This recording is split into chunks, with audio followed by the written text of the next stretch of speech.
देखो बच्चों, question number 2 में ये कह रहे हैं you have to find out the coordinates the points of inter trisection of. Trisection का मतलब क्या हुआ, यहाँ पे एक पॉइंट है ए, एक पॉइंट है बी, ठीक है, एक लाइन में है सपोज, ठीक। मैंने इसको 3 इक्वल हिस्सों में बांट दिया, ठीक है, मतलब इनका रेशियो अब कितना हो जाएगा बच्चों, 1:1:1, ठीक है, आ गया समझ में। चलो अब ये कह रहे हैं कि जो पॉइंट P और Q है इनके कोऑर्डिनेट्स निकालो। तो बच्चों हमको सेक्शन फॉर्मूला तो पता है, क्या है हमारा सेक्शन फॉर्मूला,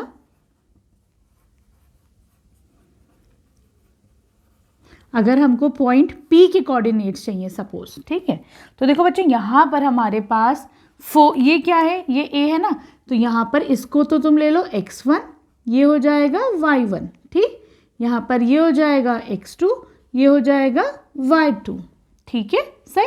अगर हम पॉइंट P की बात करते हैं बच्चों, तो ये देखो ऊपर कितना हिस्सा है, 1 पार्ट, ठीक, लेकिन पॉइंट P से पॉइंट B तक ये कितना है बच्चों, 2 पार्ट है कि नहीं, ये 2 है कि नहीं है।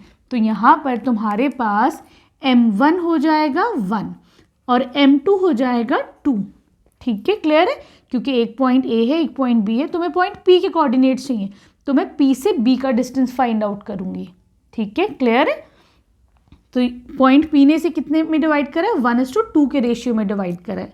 आगे बात समझ में। चलो अभी हमको चाहिए अब सेक्शन फॉर्मूला क्या होता है। तो सेक्शन फॉर्मूला के लिए P के जो कोऑर्डिनेट्स हो जाएंगे बच्चों, वो क्या हो जाएंगे, m1 x2 plus m2 x1 divided by m1 plus m2, ठीक, और y कोऑर्डिनेट क्या हो जाएगा, m1 y2 plus m2 y1 divided by m1 plus m2, ठीक। m1 यहाँ पर कितना है, 1 है, ठीक, तो 1 इंटू x2, x2 इज 2, ठीक, प्लस का साइन लगाओ, m2 is 2, 2 into x1, x1 is 4, ठीक, divided by m1 plus m2, 1 plus 2। अब आ जाओ y कोऑर्डिनेट, y कोऑर्डिनेट में क्या है, m1 इंटू y2 मतलब 1 into -3 plus m2 into y1 मतलब 2 into -1 divided by m1 plus m2, ये हो जाएगा 2 प्लस 2 4 जार 8, ठीक, नीचे आ जाएगा 3, right. This is point P है ना, कुछ गलती तो नहीं करी हमने, 4 है, ये -2 है, सॉरी, दिस इज -2 और -3, ये -2 है ना, ये -2 है पॉइंट B, ठीक। तो तुम्हारे पास x2 इज -2, ये तुम्हारे पास -2 है, ठीक, तो ये हो जाएगा -2, राइट, ठीक है। और यहाँ पर देखो, यहाँ पर ये हो जाएगा आपके पास -3 -2 अपॉन 3, ठीक है। तो ये क्या हो जाएगा बच्चों, x कोऑर्डिनेट हो जाएगा 8 - 2 इज 6, 6 अपॉन 3, ये क्या हो जाएगा -5/3। तो तुम्हारे पास इसको मैं फर्दर डिवाइड कर सकती हूँ 2 से, है ना, तो ये हो जाएगा 2, -5/3। तो तुम्हारे पास P के कोऑर्डिनेट्स आ गए 2, -5/3, ठीक है। अब हमें निकालने हैं Q के कोऑर्डिनेट्स, राइट। चलो तो P का तुम लोग जो है अलग लिख लो एक तरफ, फिर मैं इसको रब कर देती हूँ, ठीक है।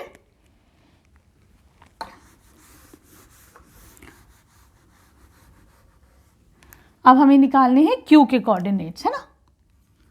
तो देखो Q के कोऑर्डिनेट्स कैसे निकालोगे, अब देखो क्या होगा, Q के लिए क्या होगा बच्चों, Q से लेकर A तक के देखो कितने पार्ट्स हैं, 1 + 1 2 पार्ट्स है कि नहीं। तो यहाँ पर m1 हो जाएगा तुम्हारे पास 2, ठीक, और Q से लेके B तक के कितने पार्ट्स हैं, 1 पार्ट है कि नहीं। तो m2 कितना हो जाएगा 1, आ गया दोनों में डिफरेंस समझ में। चलो है कि नहीं, Q से लेके A तक 1 + 1 2 पार्ट्स और Q से लेके B तक एक ही पार्ट है, ठीक।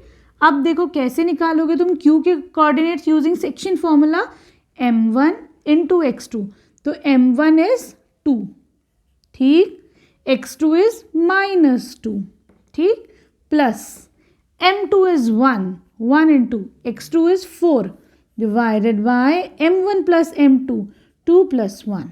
ठीक, अब आ जाओ y कोऑर्डिनेट पर.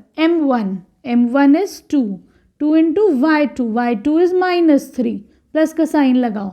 m1 is, m2 is 1, ठीक, into y1 is -1 divided by m1 plus m2, -4 plus 4 divided by 3, -6 minus 1 divided by 3. ठीक है, ये हो जाएगा 0, ये हो जाएगा -7/3. तो ये तुम्हारे पास Q के कोऑर्डिनेट्स भी आ गए. ठीक है, तो P और Q दोनों के आपने कोऑर्डिनेट्स निकाल दिए. आई होप अच्छे से समझ में आया होगा.